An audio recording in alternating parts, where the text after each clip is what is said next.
most Africans are skilled. Like you have PSc, masters. Yep. Some of them are professionals from home, but translating down to what means value here is challenging, and sometimes they don't have the right support and strategy, so they just do support work, cleaning, all of that, and get stuck. We want to change that. The number is too high.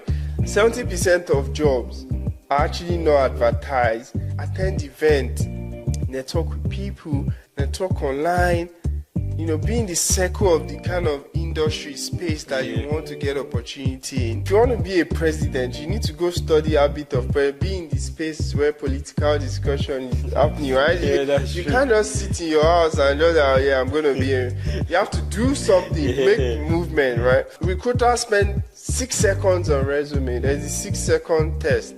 So be aware that you need to tailor a resume. Those are key things that you need to know. Welcome everybody to the Tailor and Noah podcast. Today we have a bit of a special video, as we're going to be a guide. If you're somebody that is new in Australia, or you've been in Australia for a while and you're looking for that video that breaks down step by step how you need to go through job application process and getting that fulfilling job here in Australia, then this video is for you, because we will be walking you through things like culture, your resume, the things you need to do to prepare for interview, all the things that will set you up for success is what we're going to be discussing today.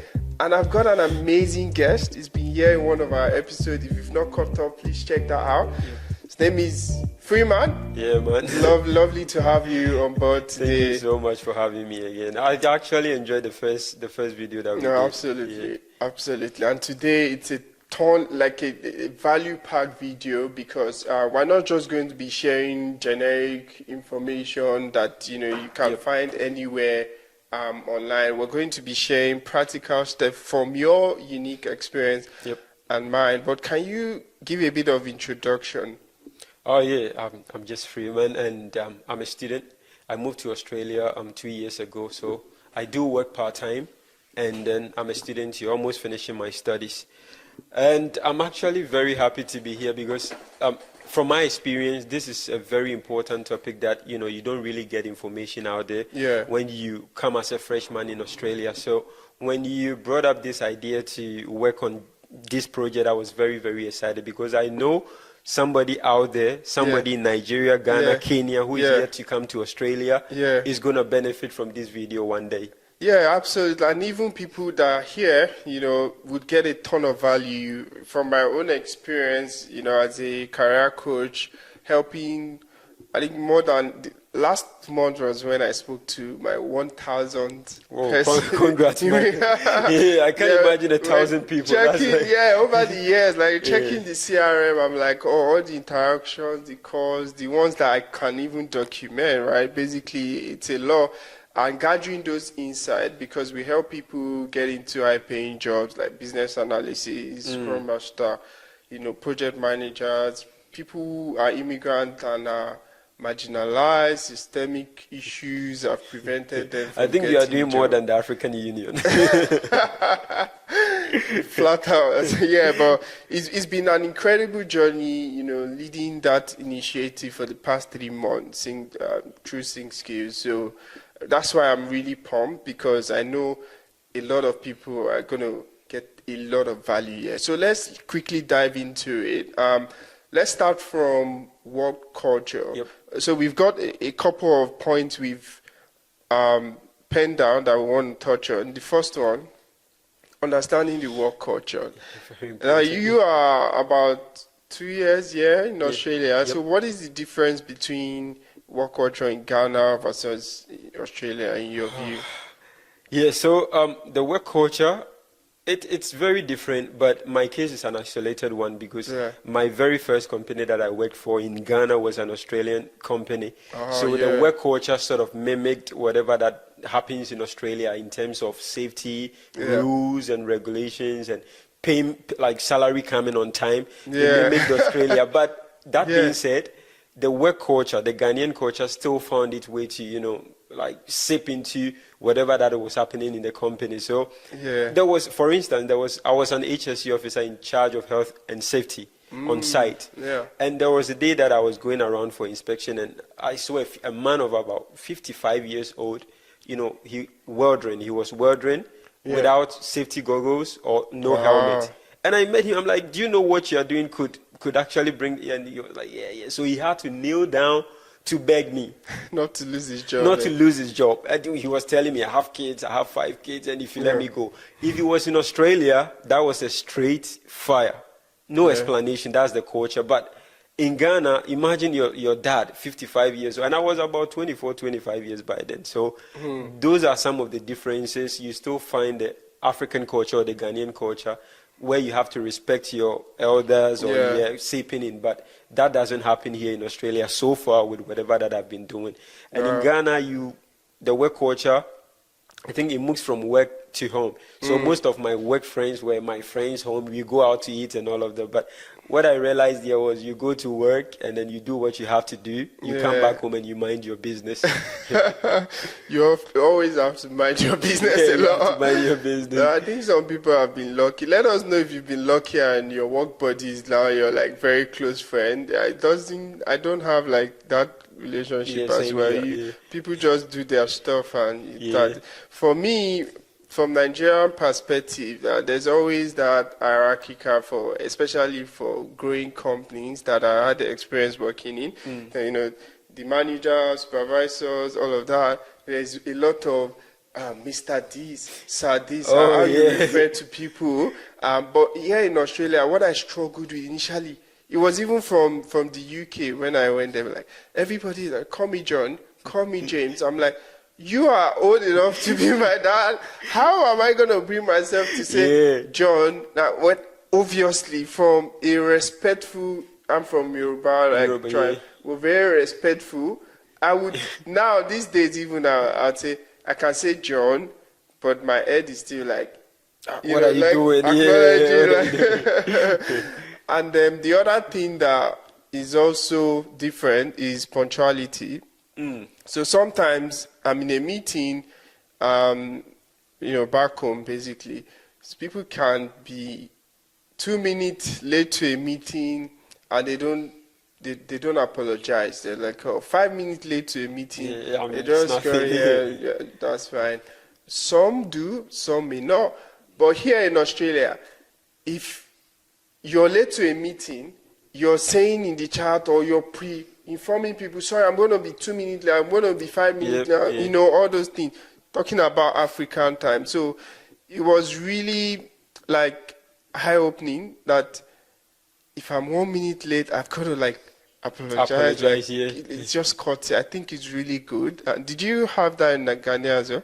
Yeah, like I'm saying, in my company, we mimicked Australia and we were being paid the Australian way. So I think, it's systemic. In Australia, you get paid by hours. And in Ghana, most companies, most jobs, it's just monthly.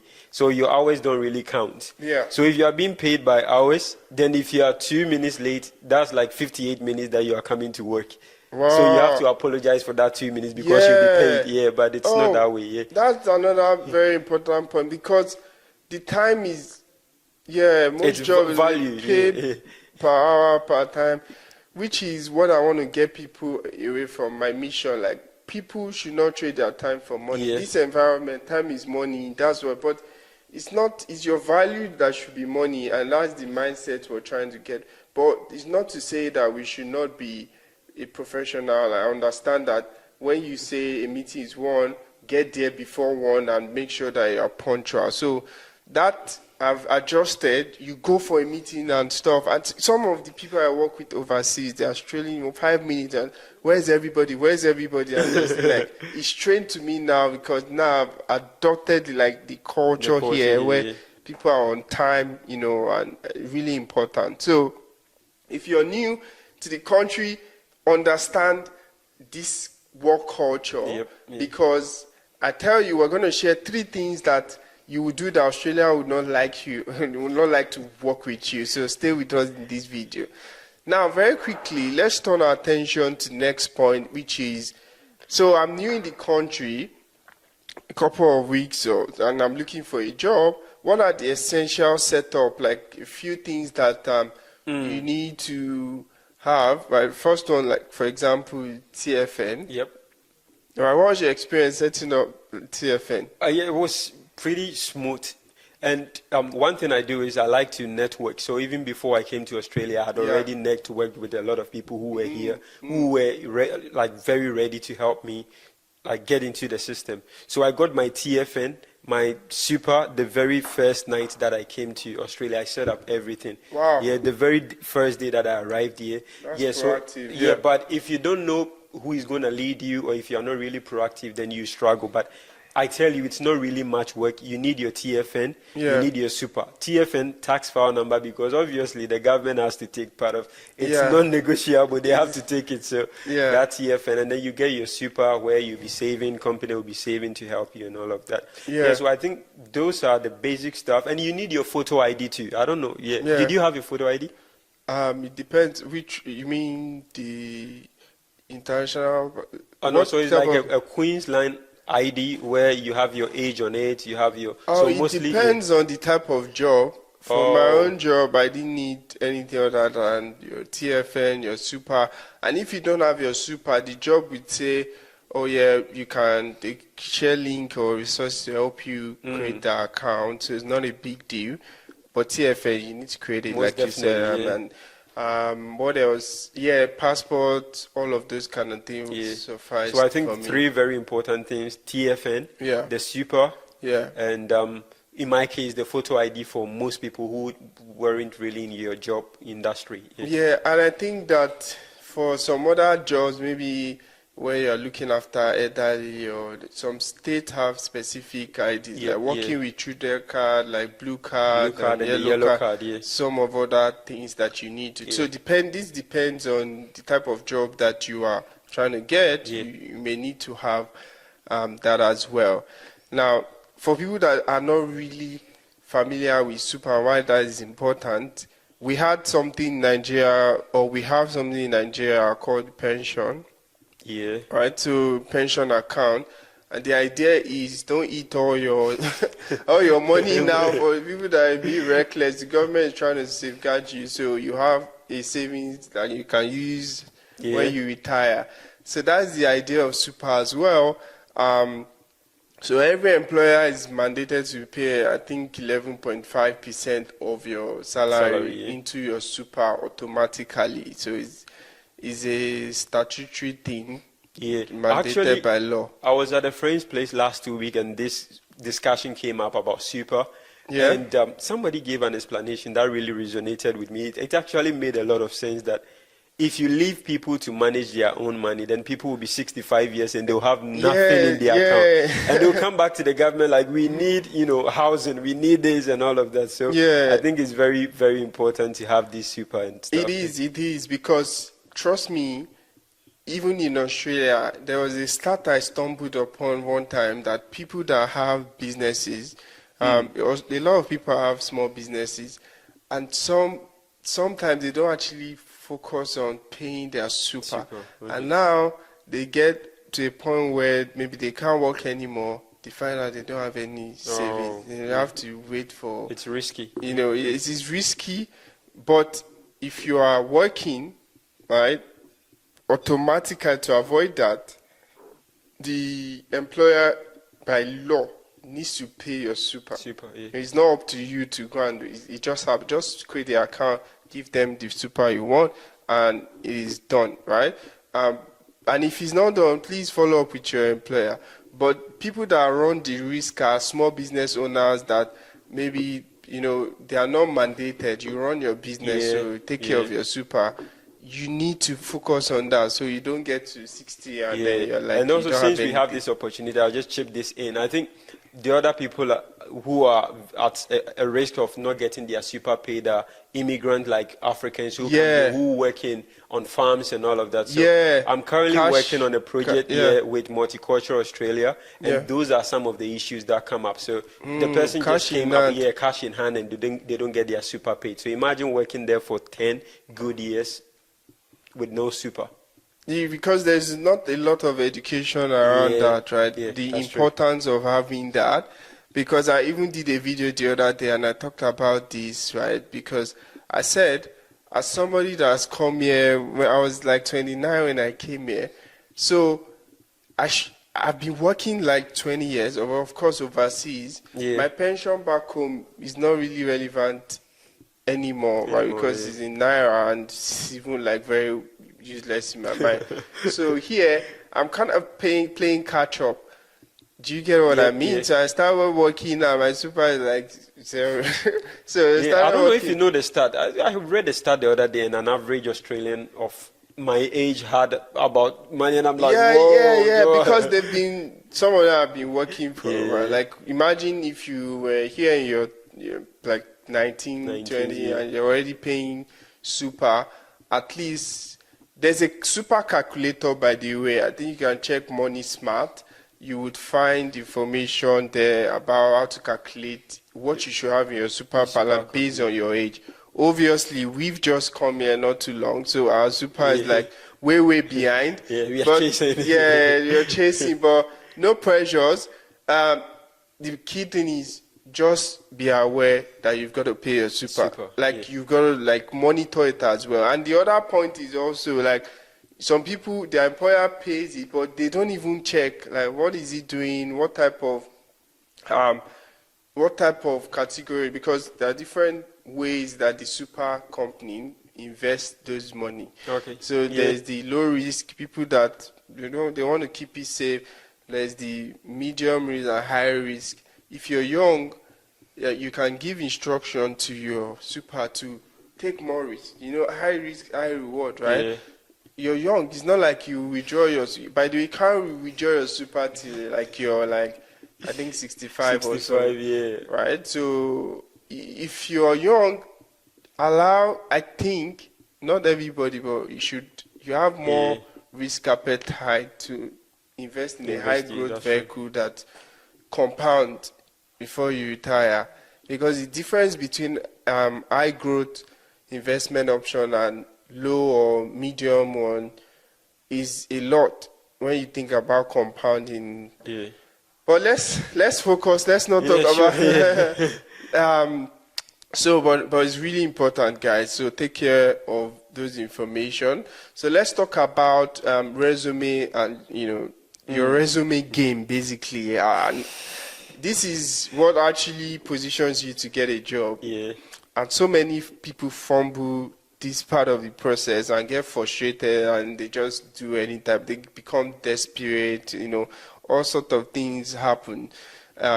Did you have experience of being lazy during a job application? What type of mistakes did you experience before you got it right for or just share your experience, basically? Yeah, so I had an uncle back home who had a saying. It sounds a bit offensive, but it's funny. He says, if you give a foolish input, you are going to have a foolish output. Yeah. So if you give a lazy input, you are going to have a lazy result and all of that. Yeah. So I think with one thing that I've noticed about Australia job application is it's a full-time work.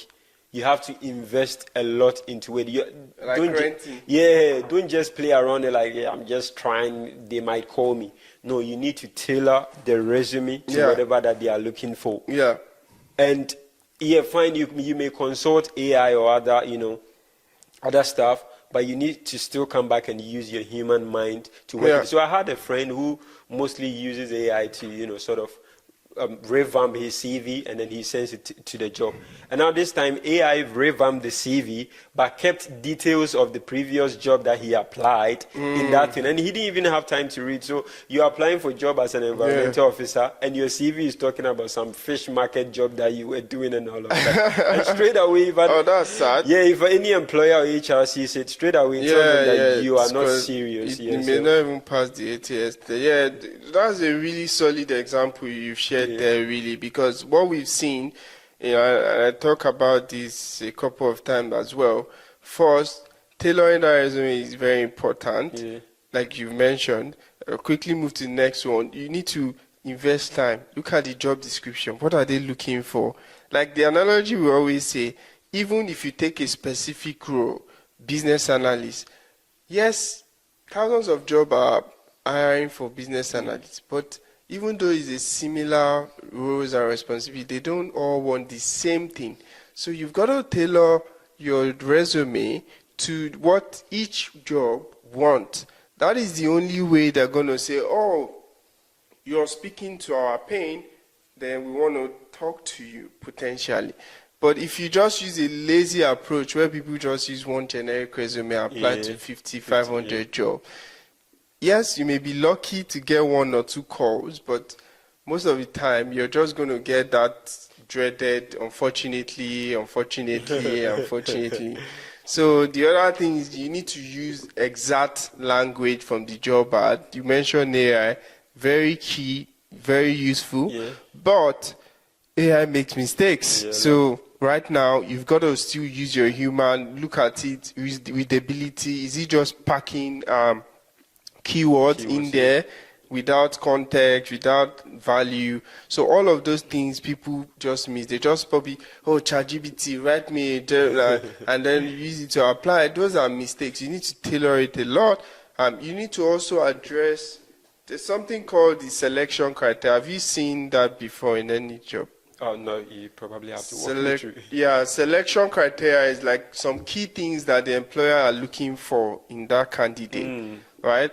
So there are some key roles and functions and responsibilities that they want. They can say, we want someone that has an experience using technology, a tool, or I've seen it a couple of times. Stakeholder management or specific things, right?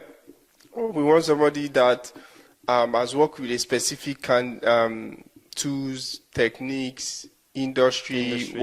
Those are the criteria. So you need to also pay attention to that. So you're speaking to it, you're tailoring your cover letter to it. That's how you can optimize your chance of getting a job. Else, you're just going to be like so frustrated and you just like you don't get anything. And by the way, we're going to talk about one thing that you can add to your resume as we go on. So watch the end. That will help you improve and optimize your chance of getting an interview. Yeah, but I think that's really good. You have any other example of interview, resume mistakes? Yeah, with resume, I think, that's what I've learned so far.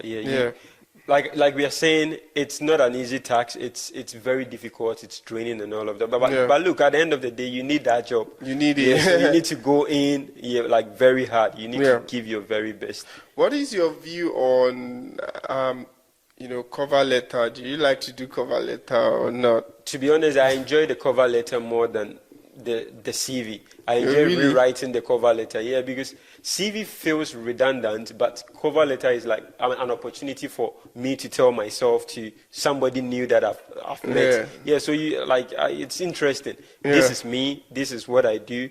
If I'm not doing professional stuff, these are my hobbies and all of that. I know how to use Project Libre, and so it's an opportunity for you to sell yourself even more than your CV. If I was a recruiter, I'll pay more attention to people's cover letters than their CVs.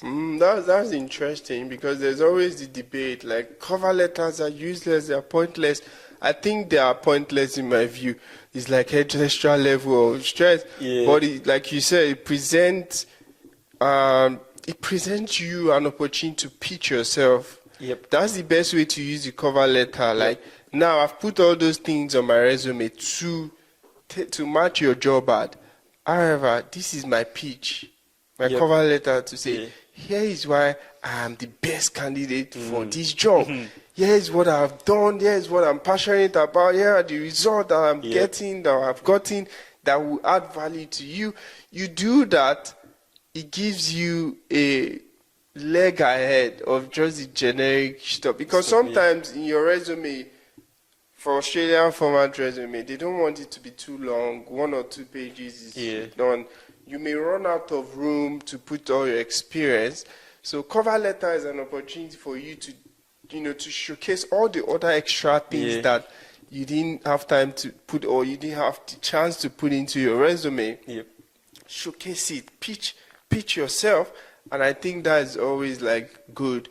but not all jobs want it. But I rather not because it's an extra step.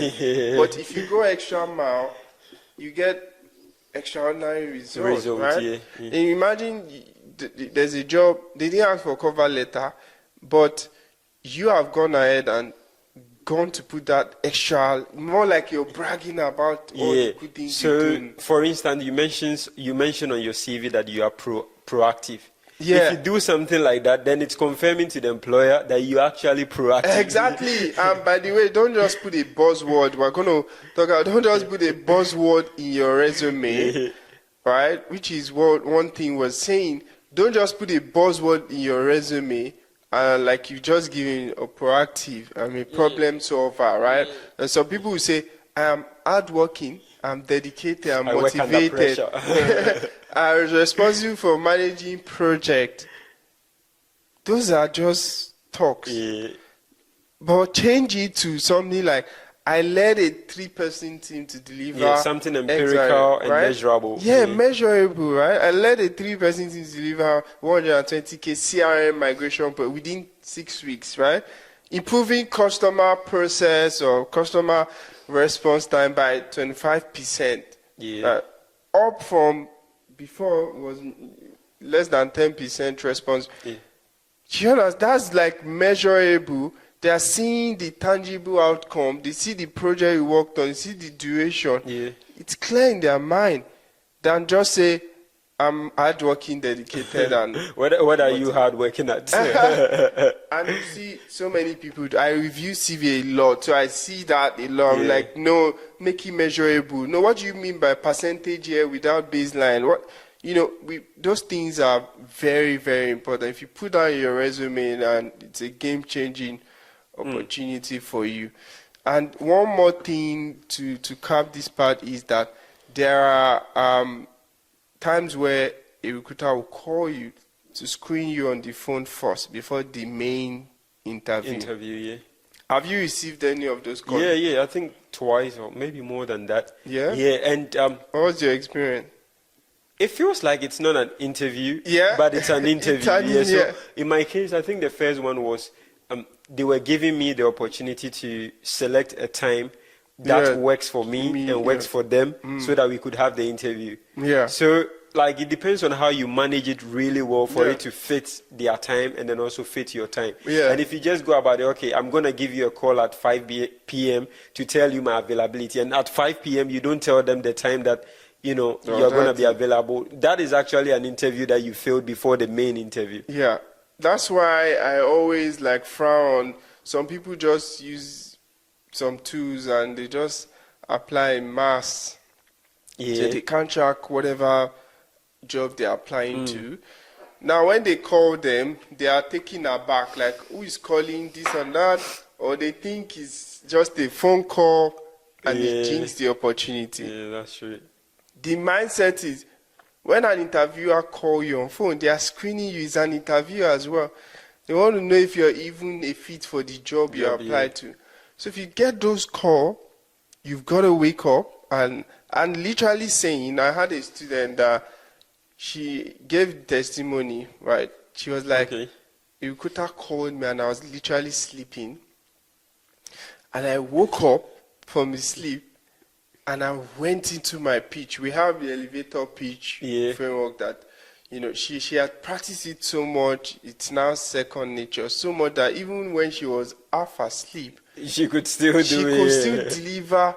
We've already drilled that in their minds that, hey, any phone call you receive from a recruiter, once they tell you, hey, is this Kemi? I'm calling you with respect to this job. Do you have a minute to talk? Don't think it's a that's informal. That's when the battle starts. That's where it starts. Like, hey, you get it. Like, you gotta go into your pitch and talk about your experience. Talk about how you can add value to the role. Talk about and remember the role. Don't be like, what job is that? Oh, really? I learned from my mistake because when I initially moved to Australia, that was my experience. I received a call one time, like, oh, what job is that? Before you know it, you don't hear anything back. I realized that, wow, this is the mistake that I've been making. So that was why she did it. She pitched it. In fact, the person could not even would not believe that she was actually asleep. Yeah. And she proceeded to the next stage, and then she again crushed the next stage, and that was how she got her job, $30,000, life-changing opportunity. So imagine she was not ready, she was beating about the bush. What happens? So it's really important that phone call is also treated like an interview. Yeah. Now let's talk about the main interview. What was your interview experience for your job? Yeah, I think they make you comfortable right from the onset for you to be in your best element. Yeah, so it's up to you to use those elements. And one thing that I've realized, going back to the work culture from here in Ghana, I think what I've noticed with Australia is they want you to boast. Don't be shy. Yeah. Tell them what you have done. Yeah. I don't know about Nigeria, but in the average African context, you have to be modest about don't blow your trumpet. But here, they need you to blow that trumpet. Like need to blow. the vuvuzela, like you blow it really well. I did this, I did that. I helped. There was one time that we had an issue, and I was the one who was able to. They need that. You are absolutely correct. Yeah. Spot on. So we see a lot of cold attitude because of sometimes nerves. Yeah. So people go to interview with all the nerves. They are not sure. They are terrified. And like you said, most times they'll be nice. They'll work. Oh, thank you so much for joining this session and all of that.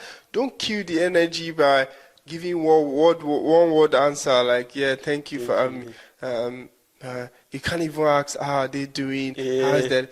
They want you to have a chat. Interview is not the war. They want you to do well. Yeah, I remember asking them about my coat. I was wearing a blazer, and I asked them, how does it look? And they said it's pretty. I said, my wife got it for me. They're like, oh yeah. So I think I was a bit nervous when I walked in. Yeah, but after that, icebreaker. Yeah, I felt at ease. I could say whatever that I needed They to say. They would. It's not. You can do that, right? You can, but of course not in the middle of interview. Asking you question, you now be like, oh, how's my coat? Like, that's very, very awkward. But like, the icebreakers are important. I tell you what. There was a time my tailor, she was coming out from maternity leave. She was there to get a job, and on that job, she met with. It was second stage interview, so she was meeting with a program leader, and the program leader was like, "Yeah, I see you've actually, done first interview. The team liked you and everything." But before that, they were asking her, "Oh, how's your weekend?" And Taya has been here for a while, so she understands the culture. The language. But she went into talking about, my weekend was actually great, something really exciting happened. It was my friend's baby shower. Ooh. So I was responsible for helping out plan, the session, the party. They talked about that for like 5-10 minutes. She got interested. They got talking. It now felt like, how did I know I was in the background, like listening, like, I was just like in the background. She got interest so much. You would think that it was two friends talking. Yeah. That already paves way, makes you settle, makes you feel at ease. She didn't do an interview. It was like a chat. A chat, yeah. Do you know what she said after that chat? It was not like, okay, you've done the first stage. Why don't you interview me instead? Ask me any question about this role and the opportunity. I swear, that was it. She just asked her a question. She was tired. I was now asking her question, which speaks to the other thing, preparation. Some people don't have questions they want to ask. I see it all the time. They are not prepared. What are the questions you're going to ask your recruiter to show that you are engaged, you want this job, you've done some research? Now imagine going to an interview and after intro they tell you, you interview us. Wow. I'm sure a lot of and people... And you can't be doing basic question like, oh, tell me about the job. Or tell me, who am I working with? Or you've lost the job. That would be awkward, right? You've got to ask quality question. Oh, yeah, I know you're the program manager for this job. What is the most challenging thing that you want a business analyst to add value on this project, right? What is the working structure, the team composition, and your idea of what the value, the business, and that's different from just being, very superficial, vague, vague, right? So people make this. I coach people all the time, and I see this. This is one of the big mistakes. There are hundreds of mistakes, but this is just one. And by the way, if you want to get better at interviewing, understanding the best way to approach your interview, the questions to ask, how to answer your "tell me about yourself" question in a way that you're not thinking on the spot and you're under pressure. Yep. Give quality answer. Implement storytelling. Your questioning, your response. All of those things, we can help you develop it. Shoot us a message, by the way. Did you have any thoughts on that you wanted to add? With the interviews? Interviews. Yeah, I think, like you were saying, you need to go in prepared.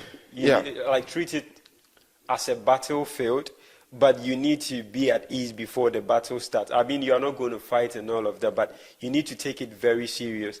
And like you're saying, don't put yourself on the spot for them to interview you that much. Run it.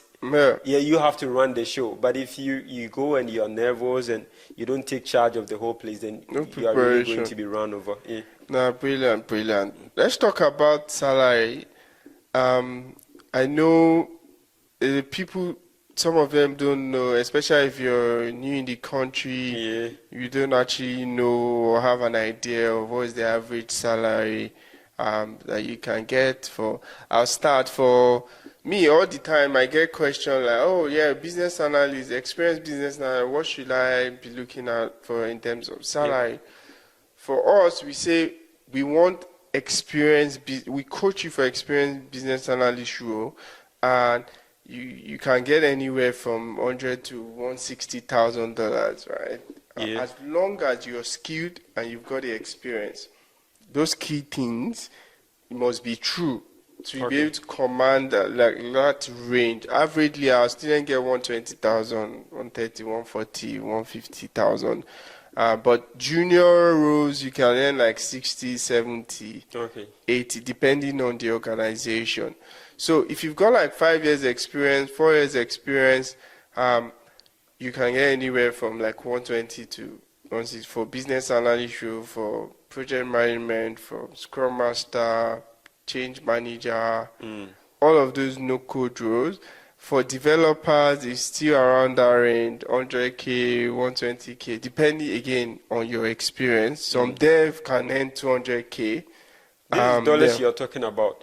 In dollars, Oh, you need to add the dollars here. Dollars. Of course, you spend dollars in Australia.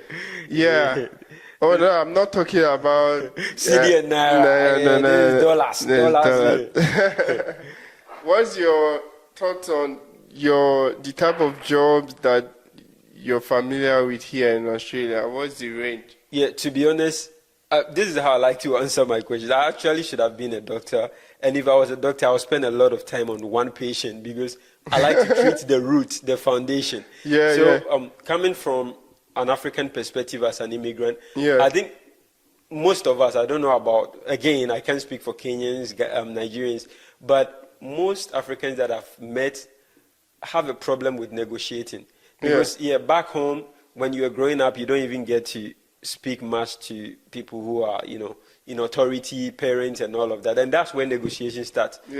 So once they get here and already you are desperate, they won't even search for, the salary range for that job. And mostly when you're applying for jobs in Australia, they tell you, put whatever that you are expecting, put it there. But most people are scared to put in there because I'm scared. I don't know how to negotiate. So I may not put the salary I want, right? Because you may be underselling yourself, right? However, you should have a range of what you want, but you may not want to disclose it yet. The thing is, when you get that job offer, how do you negotiate? Some people feel scared. Is everything they give them, they just take, even if it doesn't meet their that's true. Their expectation. If you meet your expectation and you're okay, fine. And some school of thought will say, even if you meet it, negotiate, but they can still give you more, right? Yeah. At least ask. It doesn't auto fly. So if you wanted to negotiate your salary, there are also tactics there. Because I think part of why people are also scared is because they don't know how to approach it.